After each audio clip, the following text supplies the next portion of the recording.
हम सभी देश की सीमाओं की रक्षा में दिन रात लगे हमारे वीर जवानों के साथ चट्टान की तरह खड़े हैं। उनकी वीरता, उनके कौशल, उनकी सूझबूझ पर देश अटूट विश्वास रखता है। इस सर्वदलीय बैठक के माध्यम से मैं शहीदों के परिवारों को भी ये विश्वास दिलाता हूं कि पूरा देश उनके साथ है, पूरा देश उन्हें नमन करता है। साथियों, पूर्वी लद्दाख में जो हुआ उसको लेकर आपने रक्षा मंत्री जी और विदेश मंत्री जी को सुना भी और प्रेजेंटेशन को भी देखा। न वहां कोई हमारी सीमा में घुस आया है, न ही कोई घुसा हुआ है, न ही हमारी कोई पोस्ट किसी दूसरे के कब्जे में है। लद्दाख में हमारे 20 जाबाज शहीद हुए, लेकिन जिन्होंने भारत माता की तरफ आंख उठाकर देखा था, उन्हें वो सबक सिखा कर गए। उनका ये शौर्य, ये बलिदान हमेशा हर भारतीय के मन में अमिट रहेगा।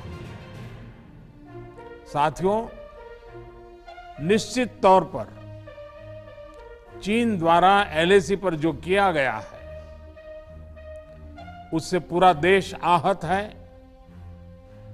आक्रोशित है। ये भावना हमारी इस चर्चा के दौरान भी आप सबके माध्यम से बार बार प्रकट हुई है। मैं आपको भी आश्वस्त कर रहा हूं कि हमारी सेना देश की रक्षा के लिए कोई कसर नहीं छोड़ रही है। डिप्लॉयमेंट हो, एक्शन हो, काउंटर एक्शन हो, जल थल नभ में हमारी सेनाओं को देश की रक्षा के लिए जो करना है वो कर रही है। आज हमारे पास ये कैपेबिलिटी है कि कोई भी हमारी 1 इंच जमीन की तरफ आंख उठाकर भी नहीं देख सकता। आज भारत की सेनाएं हर सेक्टर में एक साथ मूव करने में पूरी तरह सक्षम है। ऐसे में हमने जहां एक तरफ सेना को अपने स्तर पर उचित कदम उठाने की छूट दी है, वहीं दूसरी तरफ डिप्लोमेटिक माध्यमों से भी चीन को अपनी बात दो टूक स्पष्ट कर दी है। भारत पीस और फ्रेंडशिप चाहता है, लेकिन अपनी सॉवरेनिटी की रक्षा हमारे लिए सर्वोपरि है और आप सबने भी इसी भाव को प्रकट किया है। साथियों, बीते 5 वर्षों में देश ने अपनी सीमाओं को सुरक्षित करने के लिए बॉर्डर एरिया में इंफ्रास्ट्रक्चर डेवलपमेंट को प्राथमिकता दी है। हमारी सेनाओं की दूसरी आवश्यकताओं जैसे फाइटर प्लेन्स, आधुनिक हेलीकॉप्टर, मिसाइल डिफेंस सिस्टम आदि पर भी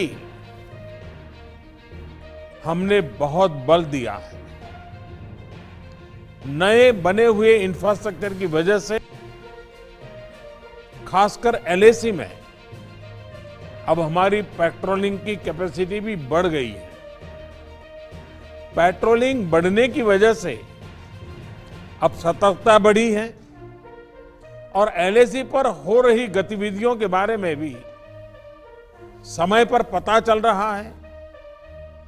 जिन क्षेत्रों पर पहले बहुत नजर नहीं रहती थी, अब वहां भी हमारे जवान अच्छी तरह से मॉनिटर कर पा रहे हैं, रिस्पॉन्ड भी कर पा रहे हैं। अब तक जिनको कोई पूछता नहीं था, कोई रोकता टोकता नहीं था, अब हमारे जवान डगर डगर पर उन्हें रोकते हैं, उन्हें टोकते हैं। बेहतर हो रहे इंफ्रास्ट्रक्चर से एक मदद ये भी मिली है कि हमारे जवान जो उस कठिन परिस्थिति में वहां तैनात रहते हैं, उन्हें साजो सामान पहुंचाने में आसानी हुई है। साथियों, राष्ट्रहित, देशवासियों का हित हमेशा हम सभी की सर्वोच्च प्राथमिकता रही है। चाहे ट्रेड हो, कनेक्टिविटी हो, काउंटर टेररिज्म हो, भारत ने कभी किसी बाहरी दबाव को स्वीकार नहीं किया है। राष्ट्रीय सुरक्षा के लिए जो भी जरूरी कार्य है, जो भी जरूरी इंफ्रास्ट्रक्चर का निर्माण है, उसे इसी तरह तेज गति से आगे भी किया जाता रहेगा। मैं आप सभी को, सभी राजनीतिक दलों को फिर से आश्वस्त करता हूं कि हमारी सेनाएं सीमाओं की रक्षा करने में पूरी तरह सक्षम है। हमने उन्हें यथोचित कार्रवाई के लिए पूरी छूट दी हुई है।